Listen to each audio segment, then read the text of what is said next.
Everyone held their breath. A paralyzed girl wheeled herself into the dusty arena, eyes full of pain and hope. Then the stallion, untamed, feared, and impossible to control, locked eyes with her. What happened next didn't just defy science. It shattered hearts. The world hadn't been kind to 15-year-old Emily Rose Whitaker. Once a rising star in junior equestrian competitions, she was the girl everyone called Horse Whisperer. Her bond with animals, especially horses, was so profound that trainers traveled states away just to watch her work. But everything changed in one breath. A reckless driver, a rainy night, a screaming mother in the passenger seat, and a spinning car that shattered more than just glass. Emily woke up in a sterile white hospital room, unable to feel anything from the waist down. The doctor said it was a miracle she survived. Emily didn't feel lucky. She cried for days. Then, weeks. Not because of the pain, but because her legs didn't move. Because she couldn't ride again, couldn't run through fields, couldn't feel the heartbeat of a galloping horse beneath her anymore. Her world shrank to 4 metal wheels and a window view of a world she felt was no longer hers. Her mother, Claire, tried to stay strong. She read to her, painted the walls with horses, hung up photos from Emily's riding days. But nothing lit her eyes the way they used to, until the day a letter arrived. A program, a place, a remote therapeutic equestrian center called Silver Creek Sanctuary, known for working with both traumatized animals and broken spirits. They had a reputation for something more, something unspoken. Horses there didn't just heal. They chose who to heal. Emily didn't want to go. She didn't want pity or pretend therapy. But Claire insisted. So one early spring morning, they packed her bags and drove through winding mountain roads until they reached the sanctuary gates. The place didn't look magical at first, just stables, open fields, and wooden fences. But the moment Emily crossed the threshold, she felt it. Something different. Something waiting. She met him on the 3rd day. His name was Shadowfire, a powerful black stallion with a white blaze across his face and eyes that could silence storms. He wasn't part of the therapy program. In fact, no one rode him, no one touched him. They said he came from a cruelty case, abused, starved, beaten.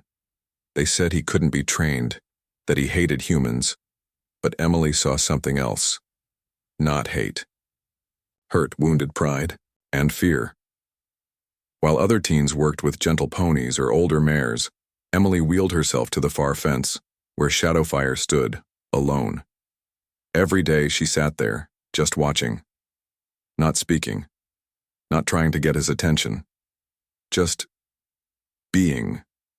The volunteers warned her. He's dangerous. He bites. He's unpredictable. But Emily didn't flinch. He's not dangerous, she whispered one afternoon. He's just protecting what's left of himself.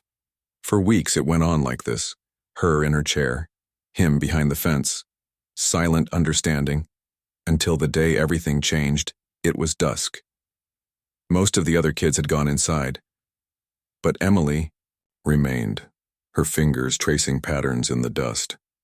Shadowfire approached. Slow, cautious, each step thunderous, yet uncertain. Emily didn't move. Didn't blink.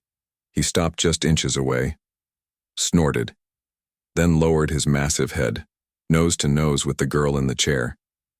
She whispered, "You're not the only one who's been broken." And then, without warning, he knelt. Everyone saw it.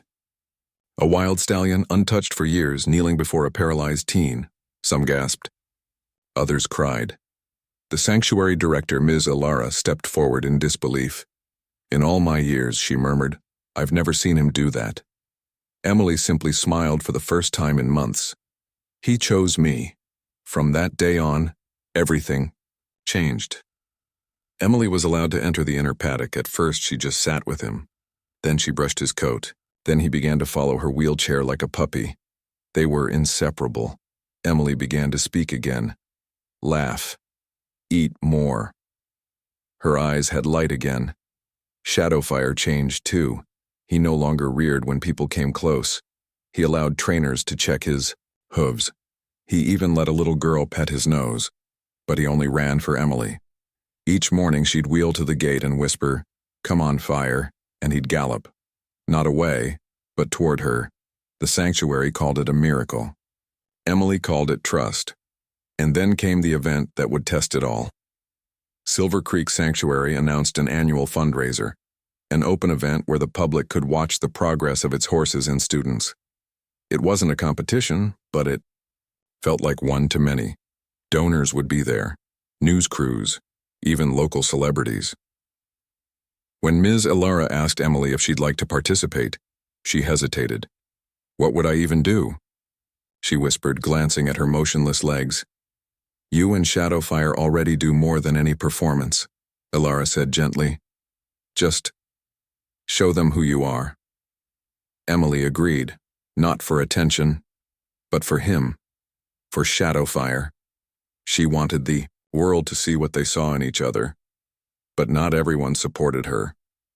One of the other teen riders, Haley, came from money. She had a glossy chestnut horse and a matching attitude. "She's going to wheel into the arena?" Haley scoffed to the others. "This isn't a charity parade," Emily overheard. Her cheeks burned, but she said nothing. But Shadowfire felt it. He pawed the ground restlessly any time Haley was near. The night before the event, something happened. Emily found Shadowfire's stall open, the gate unlocked. He was gone. Panic swept the sanctuary. Volunteers fanned out into the dark. Flashlights, whistles, desperation. It was Emily who found him, cornered in a narrow gully, shaking. Someone had clearly tried to spook him. She wheeled toward him in the darkness and whispered, "I'm here, Fire, I've got you." And slowly, he came. They never found proof, but Emily had a feeling. Haley avoided her after that. The next morning, the arena glittered with excitement. The bleachers were full. Cameras clicked. Names were announced. Emily waited quietly, hands trembling slightly on her wheels. Then came the announcement. Emily Rose Whitaker and Shadowfire. The crowd quieted. All eyes turned to the small figure wheeling herself alone onto the dirt path. No music, no commentary. Just the sound of rubber against gravel.